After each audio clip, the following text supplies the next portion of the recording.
अस्सलाम वालेकुम guys, welcome back to our channel Knowledge House. आज की इस वीडियो में हम कुछ खास टॉपिक पे बात करने वाले हैं बिकॉज बोर्ड एग्ज़ाम्स शुरू होने वाले हैं 9 मैट्रिक्स के।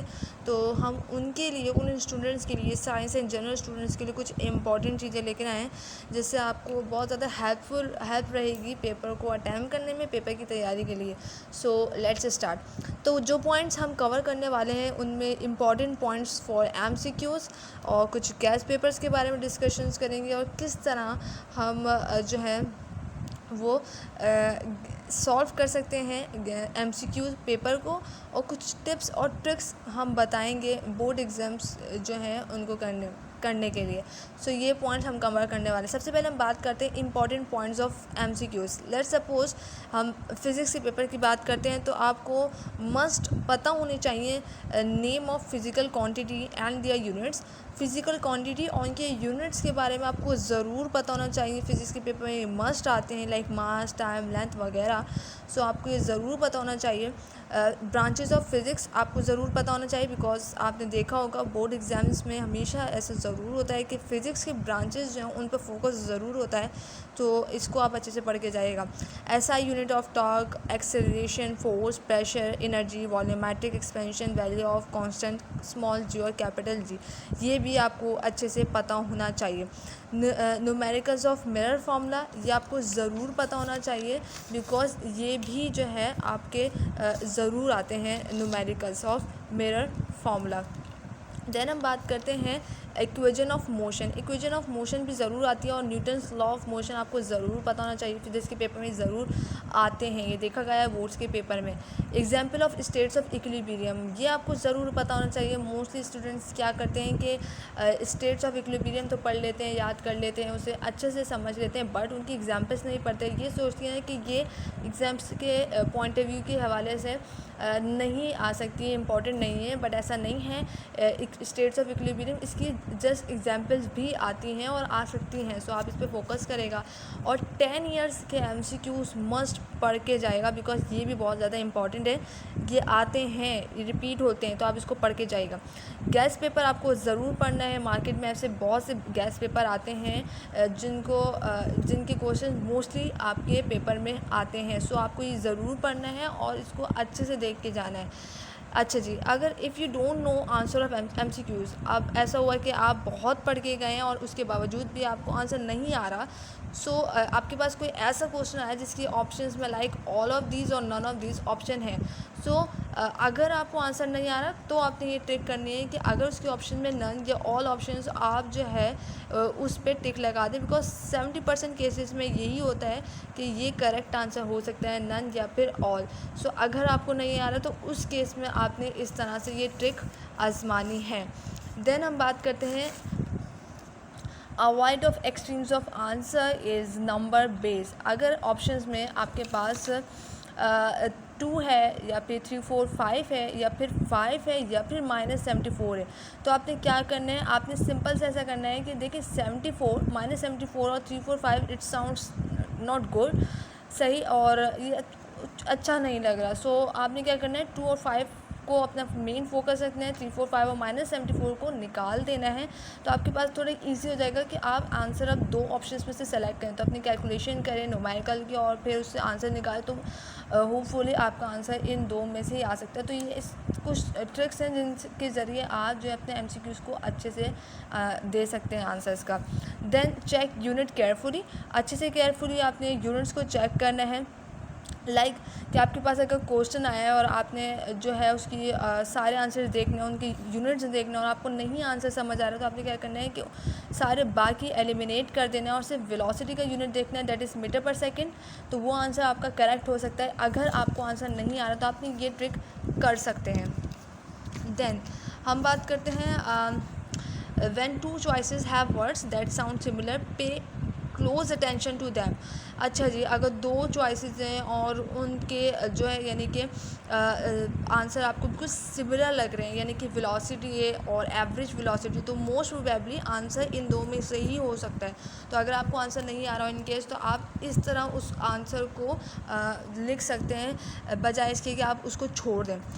दूसरा, when two choices are completely opposite to each other one of them is probably right. ऐसा भी हो सकता है कि अपोजिट चॉइसेस आ रही हों बिल्कुल, लाइक +5 और -6 है, या +6 या -6 है, तो मोस्ट प्रोबेबली इनमें से कोई आंसर हो सकता है, +5 या -6 में से, +6 या -6 में से। तो इस तरह भी हो सकता है। अगर आपको आंसर ना आ रहा हो तो आप ये छोटी मोटी ट्रिक्स लगा के आंसर कर सकते हैं। इससे क्या होगा कि आपका आंसर नहीं छूटेगा और शायद आप जो है इन ट्रिक्स से आंसर अपना अच्छे से कर सकें।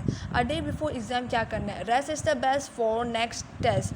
आपने अच्छे से रेस्ट करना है क्योंकि अगले दिन आपका पेपर होगा। गो थ्रू की पॉइंट्स, आपने अच्छे से की पॉइंट्स करने हैं और अपने ऑब्जेक्टिव्स को अच्छे से देख लेना है। ऑब्जेक्टिव टाइप और न्यूमेरिकल क्वेश्चंस को अच्छे से देख लेना है बिफोर एग्ज़ाम, और अपने माइंड में एक प्लान बना लेना है कि आपने किस तरह अपना क्वेश्चन, सब्जेक्टिव क्वेश्चन पेपर करना है।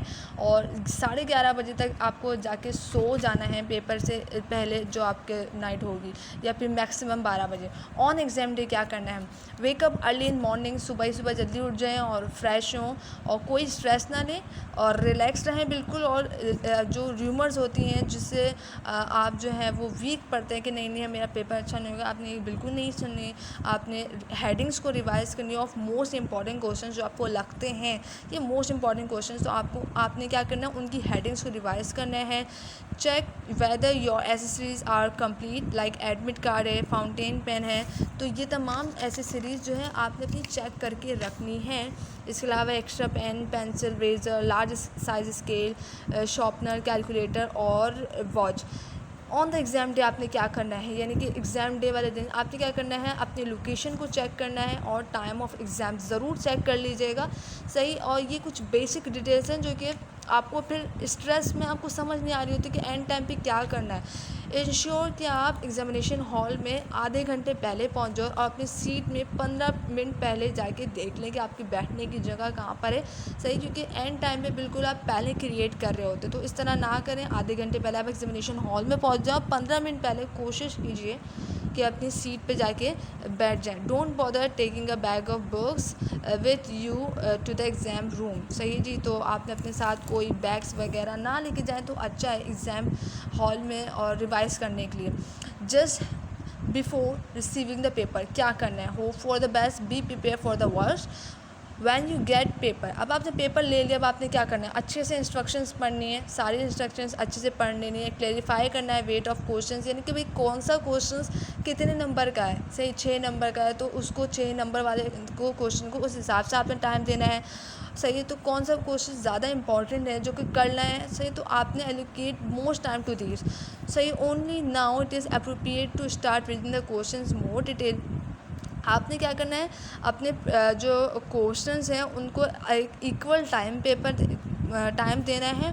और अगर पेपर ज़्यादा डिफ़िकल्ट आ गया तो आपने परेशान होने की ज़रूरत नहीं है, क्योंकि आपने पढ़ा होगा तो आपको बिल्कुल परेशानी होगी। आपको उस टाइम जो ऑन द स्पॉट थोड़ी बहुत टेंशन होगी अगर डिफ़िकल्ट आएगा, लेकिन आपने पैनिक क्रिएट नहीं करना। देन अगर पेपर बहुत ज़्यादा इजी आ गया है तो फिर क्या करना है, पेपर बहुत ज़्यादा इजी आ गया है तो आपने अपने नर्व्स पे कंट्रोल रखना है। बिकॉज जब पेपर इजी आया तो हम सोचते हैं हमें सब आता है, बट हम पेपर को इस तरह सॉल्व नहीं कर पाते। सॉल्विंग द पेपर, अब आपने क्या करना है, पेपर सॉल्व करना है तो सबसे पहले हम करते हैं कि first impression is the last impression. आपने अपना पहला इम्प्रेशन जो है वो अच्छा क्रिएट करना है। हेडिंग्स जो है पहले क्वेश्चन की जो आपने अंदर हेडिंग डाली है, पहले जो टाइम करें उसको अच्छे से करें, कोई गलती ना करें, लॉजिकल सीक्वेंस में काम करें। मीन्स आपको अगर क्वेश्चन पर 6 आता है, 10 आता है और 12 आता है तो ऐसा ना करें कि 12 पहले कर लें फिर 11 कर लें फिर 6, ऐसा नहीं करें। सीक्वेंस मीन्स वाइज कि 1 2 3 नहीं, यानी कि आपको पहले आप 6 करें फिर 12 करें और फिर 10 करें फिर 12 करें, इस तरह सीक्वेंस में बात करें। Highlighting important points provide visual aids for examiner. Correct the mistakes by simply crossing the incorrect part. आपने क्या करना, ओवर राइटिंग नहीं करनी है, आपने कोई रिमूवर्स यूज़ नहीं करने, फ्लड्स यूज़ नहीं करने, आपने सिंपल उसको एक जो है ना वो लाइन करके ऊपर जो है, यानी कि आप इसको कट करके हल्का सा आप आगे बढ़ जाए, अपना करेक्ट आंसर लेके। ओवर राइटिंग ना ही करें तो बेहतर होगा, सही। When you don't know right answer तो आपने क्या करना है, कॉमन सेंस अप्लाई करना है और आपने हर क्वेश्चन का आंसर ज़रूर देना है। आपने कुछ ना कुछ तो पढ़ा होगा, कुछ तो याद हो गई आपने, तो आपने छोड़ना नहीं है क्वेश्चन। तो ये आपको ट्रिक थोड़ी बहुत करनी पड़ेगी। व्हाट इज़ बेटर प्रेजेंटेशन, आपने क्या करना है, कैपिटल लेटर्स का इस्तेमाल करना है हेडिंग्स के लिए, मार्कर्स का इस्तेमाल करना है इंस्टेड ऑफ पॉइंटर, यानी हेडिंग्स में मोस्टली लोग जो है वो पॉइंटर का यूज़ कर रहे होते हैं पेपर में। So you must not use the ink remover भी आपने यूज़ नहीं करने, और डिफरेंट कलर्स के पेन यूज़ नहीं करने, जस्ट ब्लू और ब्लैक पेन यूज़ करने हैं आपने। और आपने अपनी हेडिंग्स को भी अंडरलाइन कर लेना है by the help of ruler. की पॉइंट्स क्या हैं जो कि याद रखने वाले हैं, आपने क्या करना है, एक्स्ट्रा पेन लेना है विद सेम इंक, और अपने साथ कोई बुक, कोई नोट्स, मटेरियल कुछ भी लेके ना जाएं अगर एग्जामिनेशन हॉल में, तो वो ज़्यादा बेहतर रहेगा। सही, क्योंकि लास्ट मिनट तक रिवीजन सही नहीं होता, आपने बहुत पढ़ा होता है, सही आपकी तैयारी होती है, तो आपने नहीं एंड टाइम तक अपने आप को स्ट्रेस देना। आप बिल्कुल रिलैक्स रहें, कोई डिस्कशन ना करें प्री और पोस्ट एग्ज़ाम। इससे क्या होता है कि आप स्ट्रेस में आते हैं। प्री एग्ज़ाम आप कोई डिस्कशन करते हैं और इन केस अगर कोई क्वेश्चन आपको ना आ रहा हो उस कंडीशन में, तो फिर आप बिल्कुल जो है वो पैनिक क्रिएट करने लग जाते हैं। और आफ्टर एग्ज़ाम क्या होता है कि बस आप एग्ज़ाम दें और फ़ौरन से घर चले जाएँ, ये ज़्यादा बेहतर रहेगा, और नेक्स्ट एग्ज़ाम के लिए तैयारी करें। इंश्योर करें कि अपना आईडी कार्ड जो है वो आपके साथ हो जब आप अपना घर से एग्ज़ाम की तरफ जा रहे हो, और एग्ज़ामिनेशन हॉल से अपने घर की तरफ वापस आ रहे हों पेपर देके। सो होपफुली ये वीडियो आपके लिए बहुत ज़्यादा हेल्पफुल रही होगी। इससे आपके क्या होगा कि आप समझ सकेंगे पेपर किस तरह देना है। तो 9 और मैट्रिक के स्टूडेंट्स को मेरी तरफ से बहुत सारा बेस्ट ऑफ लक, एंड अच्छे से पढ़ के जाइएगा और पैनिक क्रिएट ना करेगा, बिल्कुल स्ट्रेस नहीं होएगा, और मेरी दुआएं आप लोगों के साथ हैं। Thank you.